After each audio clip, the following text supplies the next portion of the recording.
شب برات بہت عظمتوں والی، بہت برکتوں والی رات ہے۔ اس رات میں اللہ پاک اپنے بندوں پر خصوصی کرم فرماتا ہے، لاکھوں لاکھ گناہگاروں کی بخشش کر دی جاتی ہے۔ یہ دعاؤں کی قبولیت اور روزی تقسیم ہونے کی رات ہے۔ اس رات رزق میں برکت کے لیے جو دعا مانگی جائے وہ قبول ہوتی ہے۔ تفسیر در منصور میں یہ بات مذکور ہے۔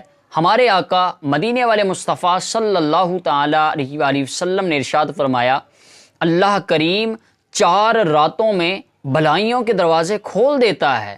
نمبر 1 بقرہ عید کی رات، نمبر 2 عید الفطر کی رات، نمبر 3 عرفہ یعنی 9 ذی الحج کی رات، نمبر 4 شعبان کی 15ویں رات، کہ اس رات میں مرنے والوں کے نام، لوگوں کا رزق اور حج کرنے والوں کے نام لکھے جاتے ہیں۔ شعب الایمان کی حدیث پاک میں ہے، ہمارے آقا مدینے والے مصطفیٰ صلی اللہ علیہ وآلہ وسلم نے فرمایا، 15 شعبان کی رات یعنی شب برات کو ایک پکارنے والا پکارتا ہے کوئی مغفرت چاہنے والا کہ اس کی مغفرت کر دی جائے، ہے کوئی مانگنے والا کہ اسے عطا کیا جائے۔ پس بدکار عورت اور مشرک کے علاوہ جو بندہ جو بھی حاجت طلب کرتا ہے اس کی حاجت پوری کر دی جاتی ہے۔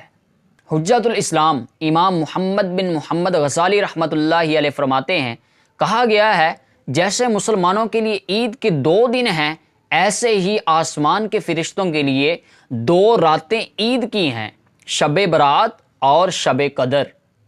امام فخر الدین رازی رحمۃ اللہ علیہ تفسیر کبیر میں فرماتے ہیں، شب برات کی 5 خصوصیات ہیں۔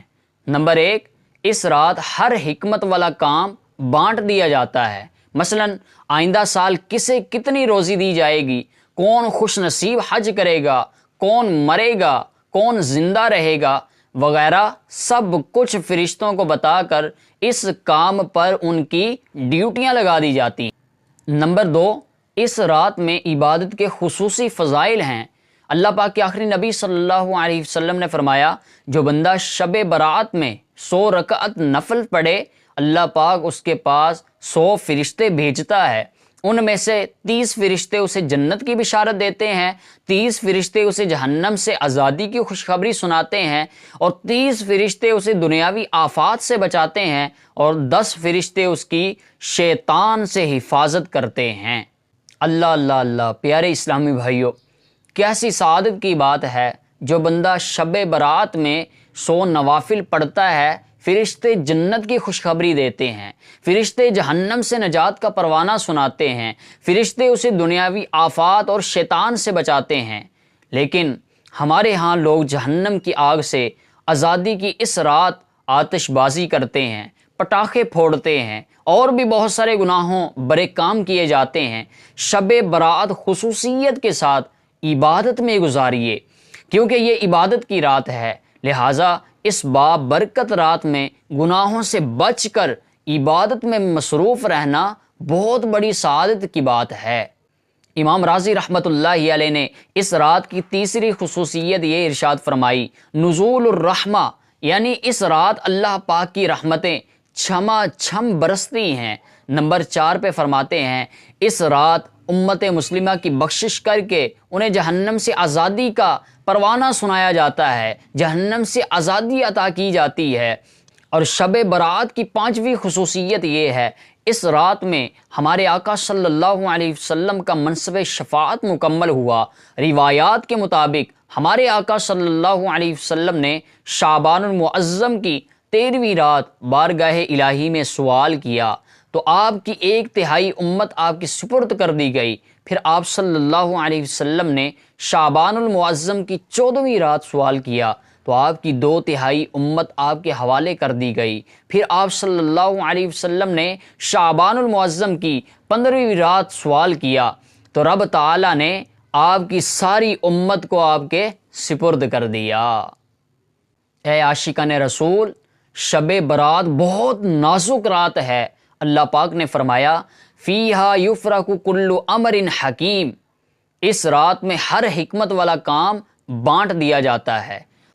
حضرت عطا بن یسار رضی اللہ تعالیٰ عنہ فرماتے ہیں، جب شب برات آتی ہے تو حضرت ملک الموت علیہ السلام کو ایک صحیفہ دیا جاتا ہے اور حکم ہوتا ہے اس میں جن کے نام لکھے ہیں ان کی روح اس سال قبض کر لینا۔